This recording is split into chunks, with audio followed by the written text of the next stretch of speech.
to know it. Now, how right it was that this was unveiled, it was apocalypsed, while John was in the Spirit on the Lord's day. Yeah, you're talking now about the opening scene in Revelation 1. You have the language of imminency. In the opening verses, you have Jesus said, I'm coming quickly. And then the first thing that Jesus does is to pronounce a benediction. He says, blessed is the one who reads aloud the words of the prophecy, and blessed are those who hear it read. That isn't a blessing upon the literate and the illiterate. No, it's a liturgy. Yes, it's a blessing pronounced upon the lector and the assembly, because Jesus clearly intended the visions he was going to give to John to be read and proclaimed and fulfilled in the Eucharistic liturgy. In verse 10, we read of how John was in the Spirit on the Lord's day. Exiled as he was on the island of Patmos, he couldn't celebrate the liturgy with the church there in Asia Minor. So Jesus says, in effect, here I am, and he reveals himself wearing this long white robe, just like the high priest would wear, standing next to the 7 golden lampstands. The menorah that stood in the earthly temple of the earthly Jerusalem has a correspondence up in heaven, where the 7 golden lampstands are right next to Jesus, the heavenly high priest.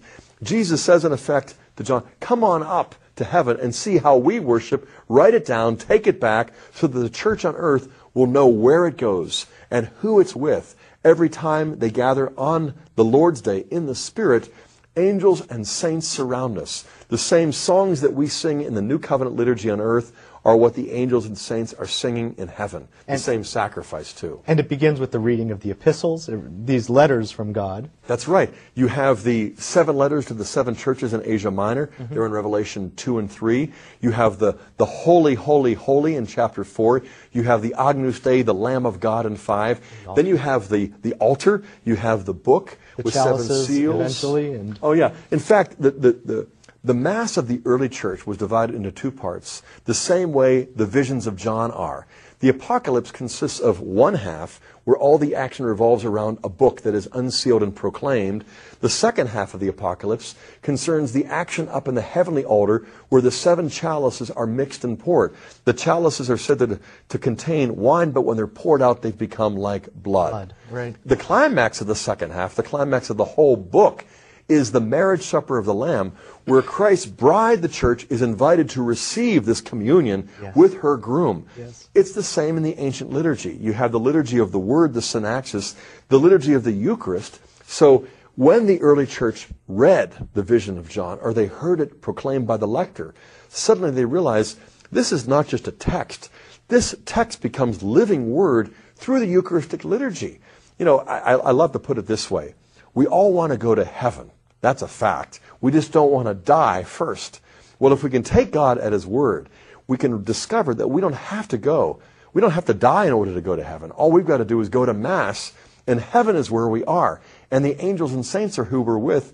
Their songs, their sacrifice, their prayers are one and the same as ours. The kingdom has come. This is what we see in the letter to the Hebrews. It's what we see in the book of Revelation. What was interesting in Letter and Spirit is you show that it's there in other apocalyptic passages in the New Testament. In the vision of Stephen, for example, who was ordained a deacon. That's right. He sees the Son of Man standing at the right hand of God. He's empowered through this act of martyrdom to forgive those who are executing him.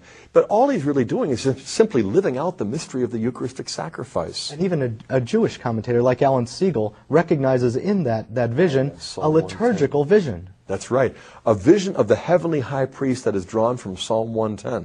Professor Siegel is right. I think what we have to do is discover the Jewish roots of our Catholic rites. Yes.